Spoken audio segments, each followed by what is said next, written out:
comment.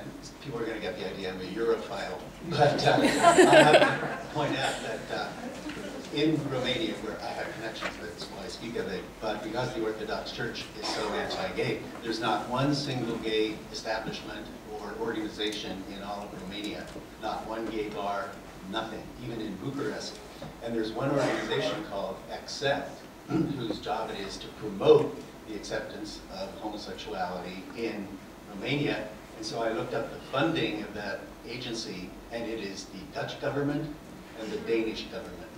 And again, addressing why isn't Europe on the forefront. Can you imagine George Bush requesting congressional funds to promote the acceptance of homosexuality in Iraq?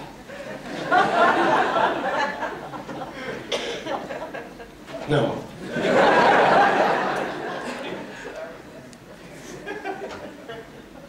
Well, what do you say? One more? Two more?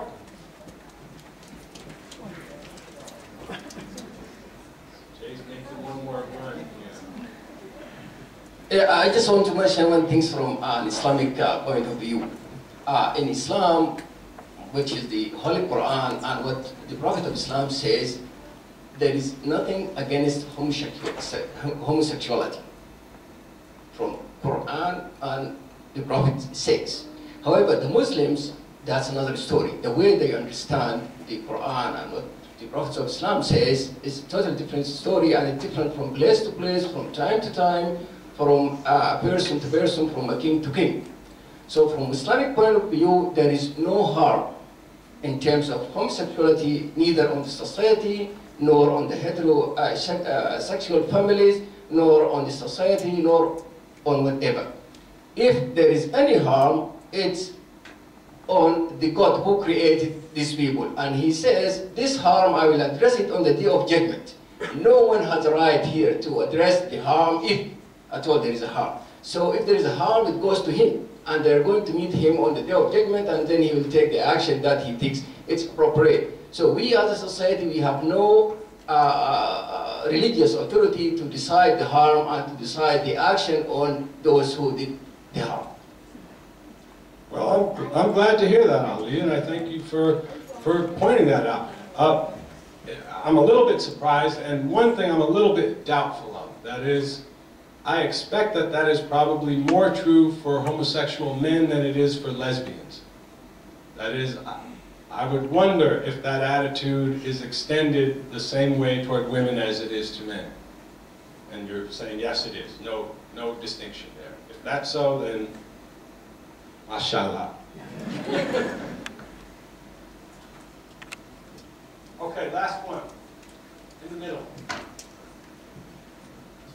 Across American history, it seems like there's been kind of a flurry of discrimination with women's rights in the early 1900s, African-American rights with civil rights movements, Japanese rights during World War II, now Middle Eastern rights since 9/11, and gay, LGBT, as you described, something like that, rights now.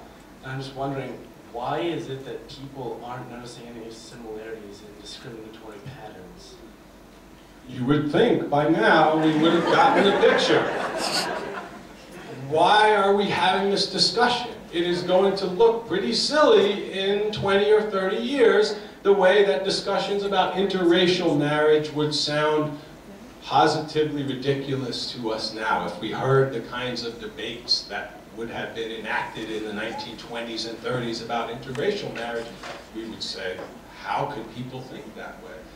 My historical perspective on this says that people will look back on this time when our country was sorting this issue out in terms of civil rights and say, yeah, they were wrong to have discriminated, and eventually people got the picture and we rectified it and moved forward. That's the way it's happened with every other group, and I don't see why this is any different in that case. And I expect with some optimism that things are already changing, and maybe it won't take 20 or 30 years. Maybe in less time than that, we will look back and say, why was it such an issue? I hope so, at least. So that's probably enough, huh, folks? Thank you very much for seeing